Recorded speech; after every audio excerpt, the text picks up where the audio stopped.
Low participation of youths in national development processes can be attributed to lack of knowledge of government systems, let alone their respective leaders. YETT organized dialogue on youth issues with members of Parliament and youth on the 10th of February 2016. The platform also exposed more than 100 young people from around Zimbabwe to the functions of Parliament and afforded an opportunity for them to attend an open parliamentary question and answer session at National Assembly.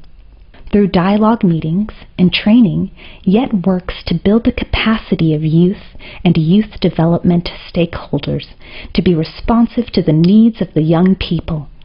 These stakeholders include government ministries, media practitioners, community leaders, traditional leaders, councillors, and members of Parliament.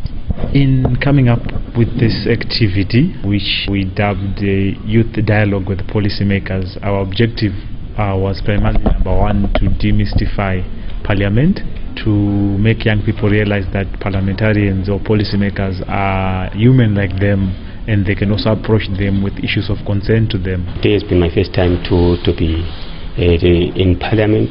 We've been having a tour to Parliament. At first, before we even got there, I was thinking this is going to be another tedious exercise, a lot of vetting and things like that, because Parliament is viewed as a sacred place, especially for most of us in Hulawan. But to my surprise, it was just simple to just fill in the attendance register, and then we are in. We received a warm welcome by those working in Parliament, and we were taken through the judiciary system, the executive, and the role of Parliament.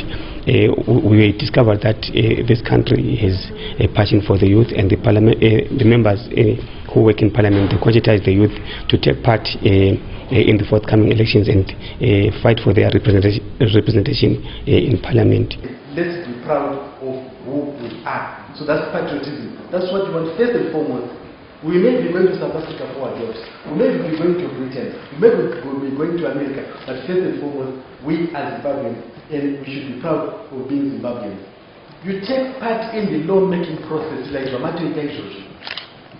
You have come to learn about the law-making process of your country, and therefore, please be part of the law-making process. And how do you do that?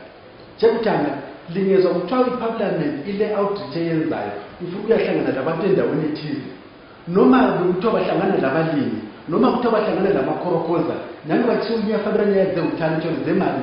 As long as you are a Zimbabwean youth, go and be part of that outreach program. How do I show it? Hold meetings with your representatives. Hiyo zinto zawutika kuvunza ndizo kuti tinyadzisa zvangu.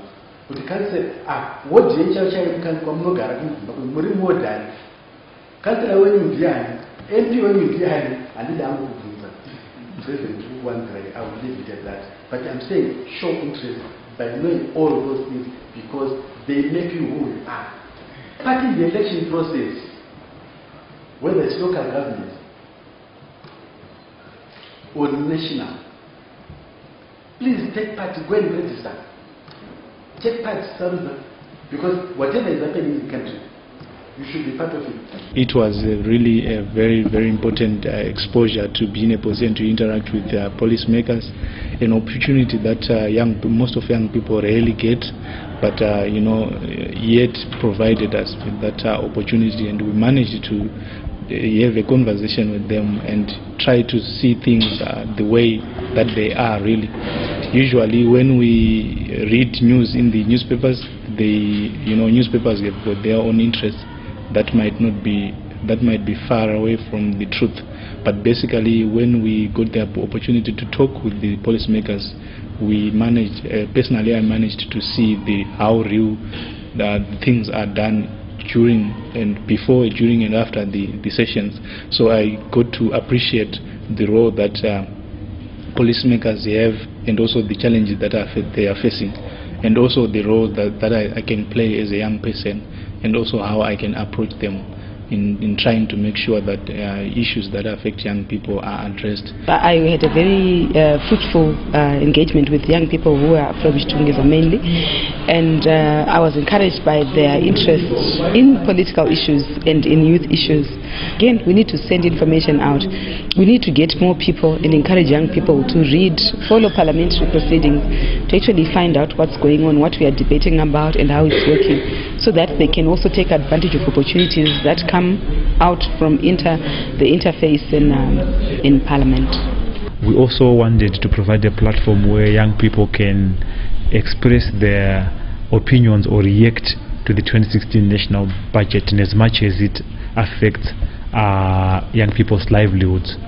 And we also wanted to provide an opportunity for young people to respond to recent policies which have been passed by government, which include, for example, Statutory Instrument 148 of 2015, which spoke to the removal of rebate for travelers traveling using public transport. The issue of young people trying to fend themselves right now, seeing as the formal sector is difficult to penetrate to get jobs. Right now, the biggest predicament that young people are facing is joblessness, and people want to be employed so that they can sustain themselves. But now we realize that it's so difficult for young people to penetrate the formal job sector because there are no jobs and the opportunities are shrinking by the day. So I noticed that now that young people see that predicament, they are now striving to sustain themselves through penetrating the informal sector. Informal sector in terms of kutengesa, being vendors, and trading just in general to try and sustain themselves. So then one thing that really touched me was the fact that in a bid to try to survive through the informal sector, young people are now being subjected to kutataniswa nevanhu city council, having their ways stolen or taken away from them, and it becomes even more difficult. How are we expected to survive when it is like that? The expectations that young people have where the budget is concerned, like I said, joblessness. That's the main issue that young people felt they wanted to be addressed by the national budget, but there's just a vague allocation of about 2.7% towards the youth, and we don't understand how that's going to be dispersed in developing young people and helping them to sustain themselves.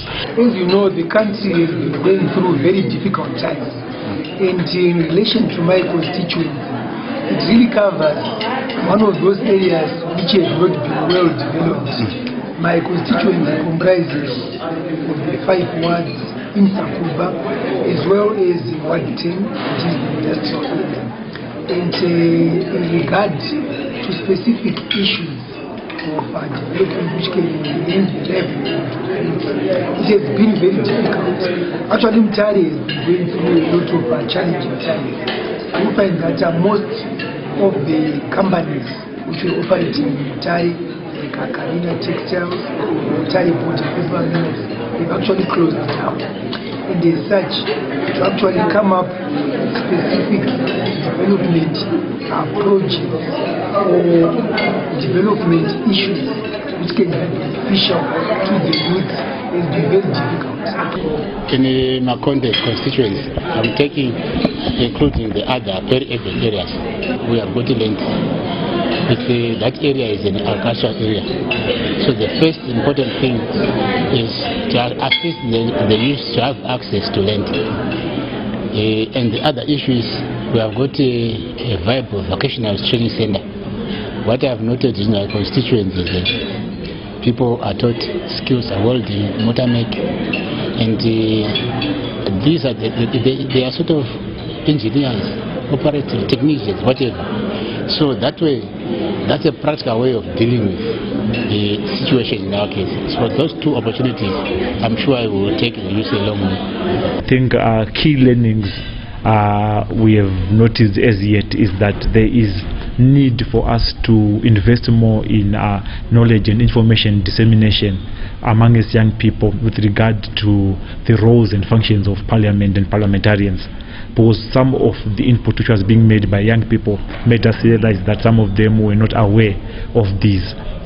Secondly, we have also noticed that the reality of the matter is we are living in a country where we are facing economic challenges, and some of these MPs, they are unable to deliver and meet some of the expectations which young people have of them due to the fact that they are not being adequately capacitated in terms of resources by Parliament.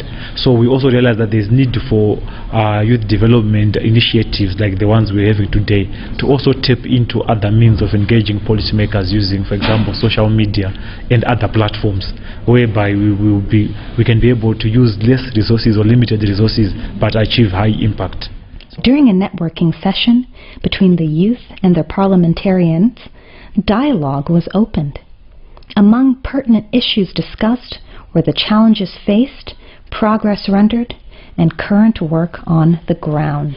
Firstly, from our group, we had a brief introduction from Honorable, as he said, about the duties of the members of parliament, what they're supposed to do and everything. And after that, people started asking questions ranging from what is being done in the parliament, is there a monitoring and evaluation system that is in place? From our group, I think we had very stimulating discussions. We started by me giving an outline of the role of the Member of Parliament. To start with that, we've got the legislative function, where we have to pass laws in Parliament. We've got the oversight role, where we scrutinize and shadow various portfolio committees. And also from the Senate, we've got thematic committees which deal with specific themes, like we have one on human rights, one on HIV and AIDS, and so on and so forth. And I also indicated to the people in the group the challenges that we face as Parliament. Because in an ideal situation, we members of Parliament are supposed to have constituency offices, and we are supposed to have office assistants, and we actually used to have that before the 8th Parliament. But at the present time, because of the challenges, because of financial constraints, we do not have that. We discussed mostly on how to change the mindset of the community. Our Honorable MP was saying sometimes he comes to the community to give a feedback, but most people will not attend the meetings because they are of the other party. So he was asking the youth, how should we do, or what can we do to change the mindset of the people? How best can people actively participate in programs that happen in the community? And also when there are disbursements of funds, how best can he come to the society? And also, how can we avoid diversion of funds, misuse of funds, and how can there be a transparency in whatever we do? Mungava pa any level ye government munofana kuwanikwa mune wechidiki arimo. Ndambozovapa example yekutoti takutora secabinet of Zimbabwe, mukatarisa muna kana wechidiki anosita mucabinet. Saka iro bumbiro asiri kuti tinofana kunge mune vechidiki varimo. Saka kuti zvoitwa sei kuti muzova newechidiki anosita mucabinet? Ndikati it's now up to you vechidiki kuti mogara pasi morongana mototanga imimi instead kuti muti ndimi muchivhotera vanhu, rongai zvokuti muvhoterwe kuti muzotora those position kuitira kuti zvipo zvenyu zvamuchida zviwanikwe kuti mukamirirwa kuitirwa ndivo vanoti hanzi what you do for me without me you are doing against me. Saka kana mukangodaro mukazozvitarisa izvozvo zvinonetsa.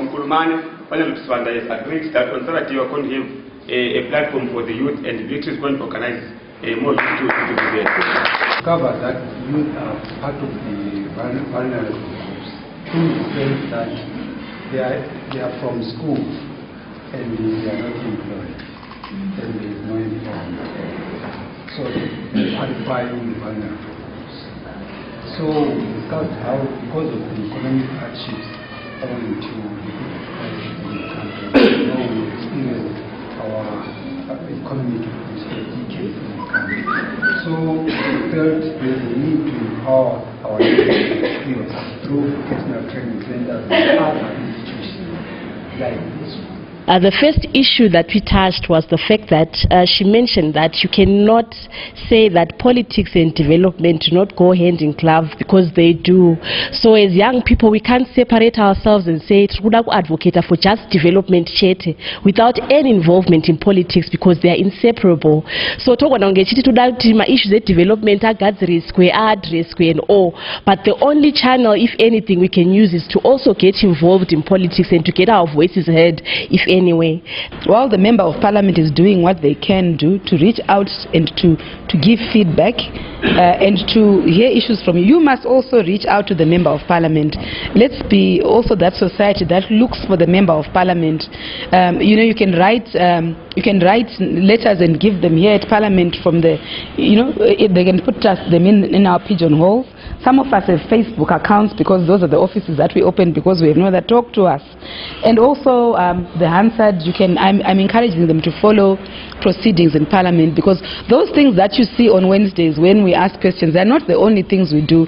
That's a little of the start. We debate all sorts of issues, and we don't debate factional politics. What you are seeing in the media is maybe like 1% of what we actually discuss in Parliament.